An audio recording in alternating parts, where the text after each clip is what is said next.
Can you even imagine this? Right when I was in New York, sitting inside a luxurious conference room on the 52nd floor of a glass skyscraper, pen in hand, ready to sign a contract worth over $20 million, a deal that could change my company's position on the global stage, thousands of miles away. Inside my mansion in Chicago, my own son was about to do something that would shatter my entire world in an instant. The 1969 candy apple red Mustang, the last gift my late husband gave me before he passed away, was never just a classic car. It was memory. It was breath. It was the only bridge that made me feel like he was still with me after all these years. I still remember that crisp autumn afternoon when he handed me the keys with his gentle smile and whispered, "This is for all those sunset drives we've been dreaming about." We only managed 2 of those sunset rides before fate stole him from me forever. And ever since, every time I drove that Mustang, it felt like his hand was still resting in mine. But then at the very moment I thought victory was mine, my only son, the very boy I raised, loved, and protected with every ounce of my being, betrayed me. He coldly sold that sacred treasure just to take his wife on a luxury vacation in the Maldives. Can you believe it? A car carrying the soul of his father, exchanged for a handful of Instagram photos on a beach, a couple of cocktails under a fading sunset, and a trip they called well-deserved. The bitterest moment came when I returned home to find the garage empty. And there she was, my daughter-in-law, smirking with arrogance, looking me dead in the eyes, and saying in a chilling tone, "Well, I guess now you'll have to rely on us to drive you around." That moment, my entire world froze. But what they didn't know is that my answer, just 7 simple words, struck them silent. And those 7 words opened a brand new chapter of my life, where I was no longer the weak, fragile mother, but a woman ready to reclaim her respect and to take back her own life. I can still remember that afternoon vividly. The moment the taxi stopped at the gate, I sensed something was wrong. The mansion was quieter than usual. The trees in the yard stood unnervingly still, and the empty space in the garage cut across my heart like a blade.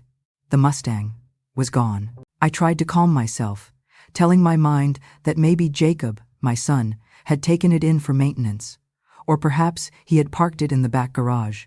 But the deeper I walked into the house, the more every small detail screamed a warning. On the kitchen counter sat a shopping bag stamped Maldives duty-free.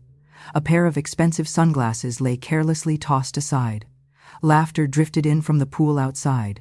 I went straight there, and the sight froze my blood. Jacob leaned back, a half-empty beer bottle dangling from his hand.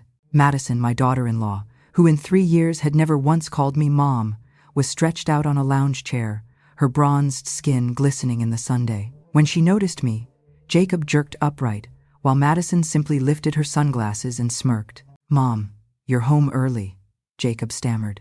"I signed the deal ahead of schedule," I replied, keeping my voice steady. "A contract that could open a new era for the company." "But," I paused, my eyes locking onto them. "Where is the Mustang?" Silence swallowed the air. Jacob lowered his head, fingers raking through his messy hair. Madison, however, didn't hesitate. She curled her lips into a mocking smile and said, "We sold it. Classic cars are just dust collectors. Maldives? That's a once-in-a-lifetime chance. Would have been a waste to miss it. Want to see the pictures?" She shoved her phone in front of me, flipping through photos. An overwater villa, turquoise cocktails, a private pool. Her voice was light, careless, as though the Mustang were nothing more than an old, worthless trinket. I stood frozen. Memories surged back, my husband's hand resting on the steering wheel, his voice saying, "A gift for us, for all those sunsets we dreamed about." His laughter carried on the wind, and then, gone. Jacob spoke up, fumbling for an excuse. "Mom, I meant to tell you, but you hardly drive anymore. I'll replace it with something new, something more luxurious, as soon as I get my commission from the upcoming project." I looked at him, my eyes cold as steel. "You sold the last thing your father left me, and you think some new car could replace it?"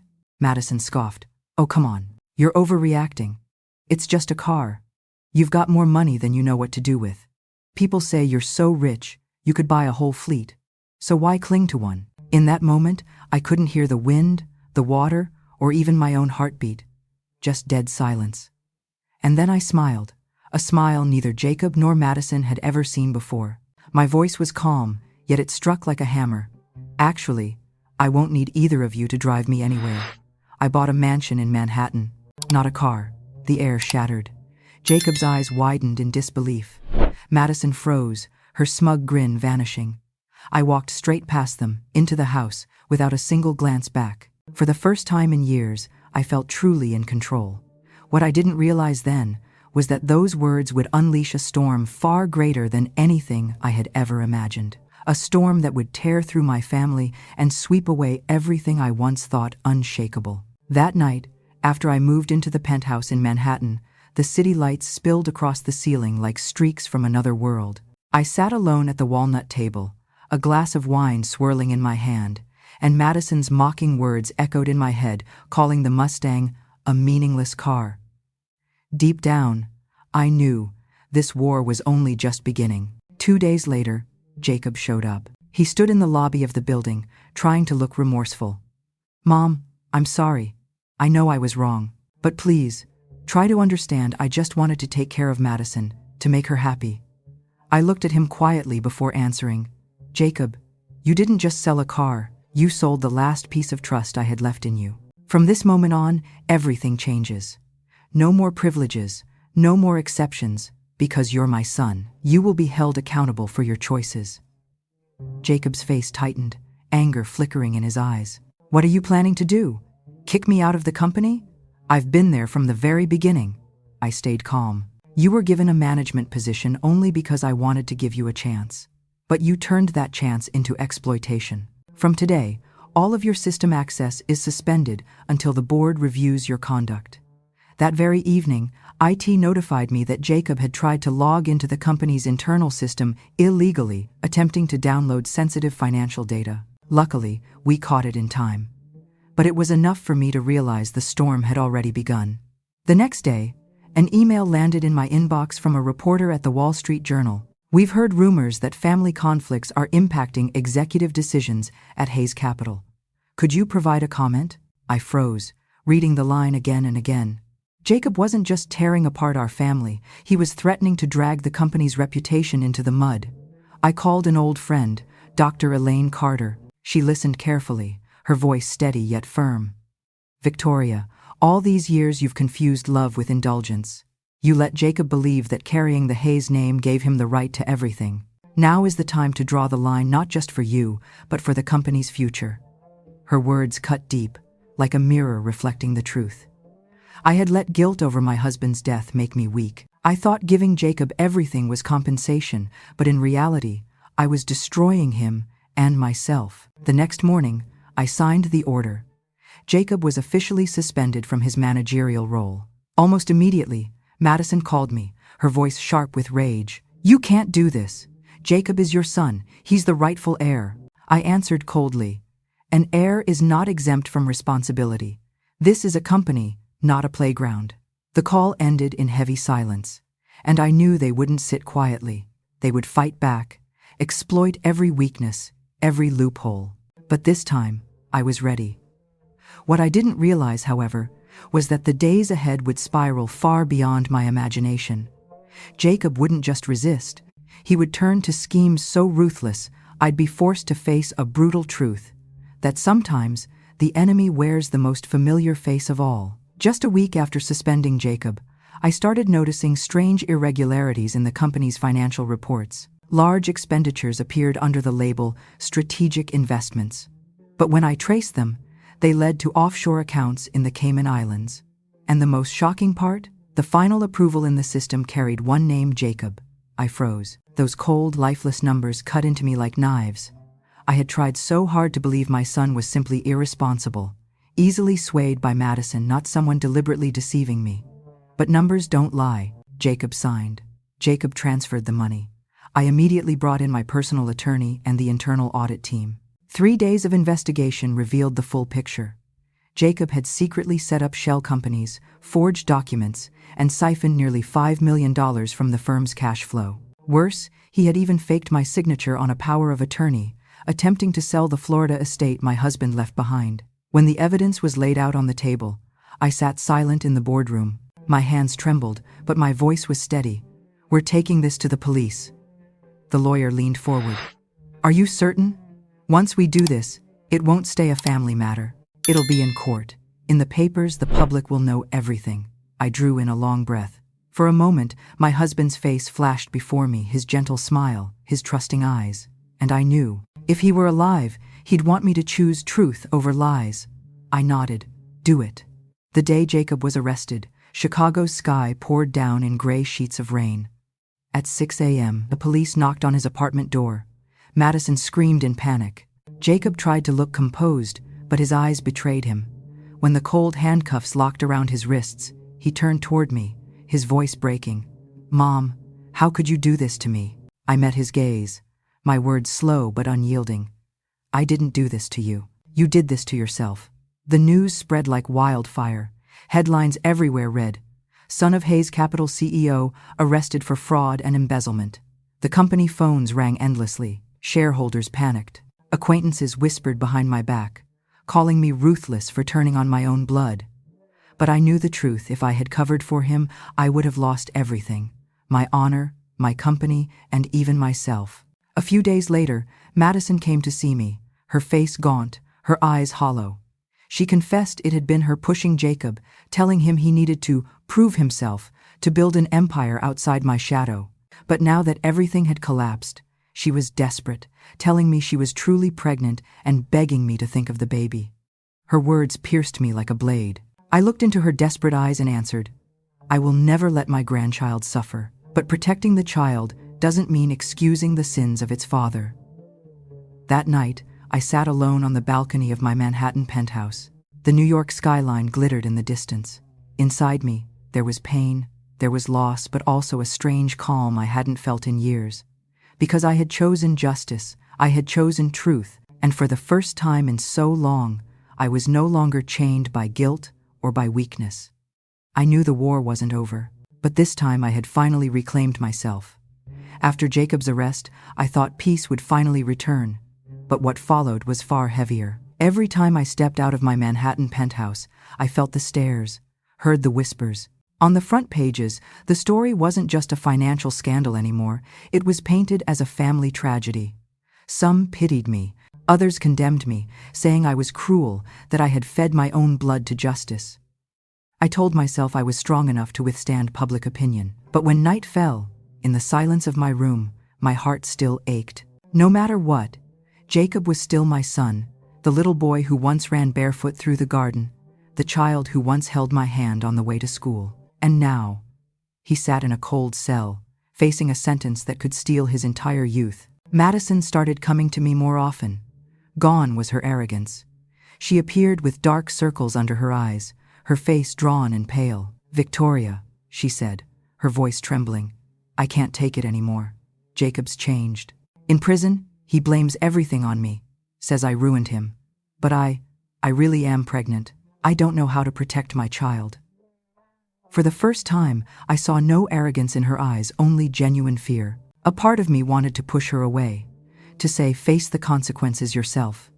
But another part, the part that had been a wife, a mother, who knew the sting of loss, couldn't abandon an innocent life yet to be born. "I will protect the baby," I finally said, slowly, clearly. "But don't confuse that with forgiving you and Jacob.